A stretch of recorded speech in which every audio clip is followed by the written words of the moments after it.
Allora, sono contentissima di essere qui anche quest'anno con voi, che so che ci avete seguito numerosissimi.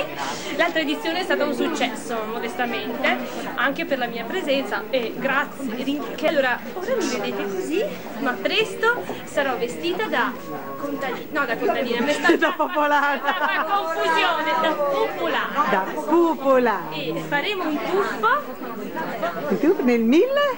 e è stata invece presentata la prima volta nel 1850. Ecco la confusione. A Boston. Ecco la Sì. sezione. No, però è giusto, infatti facciamo confusione fra il periodo in cui è ambientata e il periodo in cui è stata scritta, è lo stesso problema un po' di tutti. Infatti, poi devo dire la verità che sono molto emozionata, anche per quello ho avuto questa piccola defiance. Spero che mi perdonerete, spero che mi darete un'altra possibilità. Sì, cara, certo. C'è la sarta che vuole dire qualche cosa.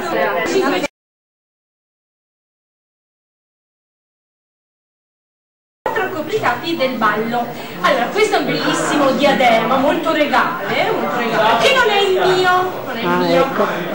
Poi c'è questo, come lo possiamo definire, Sandra? Questo, una voliera? Una voliera, sì. Una voliera? Sì, con le davanti e di gli dietro. uccellini in alto, le piume degli uccellini in alto, e anche questo è molto regale, fa un po' male, mi hanno detto, e non è il mio.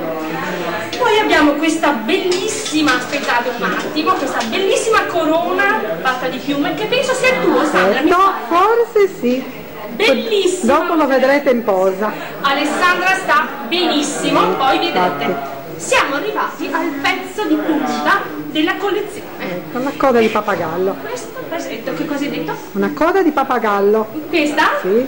Tu la vedi come una coda di pappagallo? Di piume. Non lo so, come si un fa vaso di piume. Ecco, un vasetto in testa. Eccolo lì. Che secondo me è molto carino, che dite? Poi addosso a me sta benissimo. Perfetto. E con questo ho terminato la descrizione dei nostri copricapi. Che vedrete in posa nel prossimo atto. Esattamente.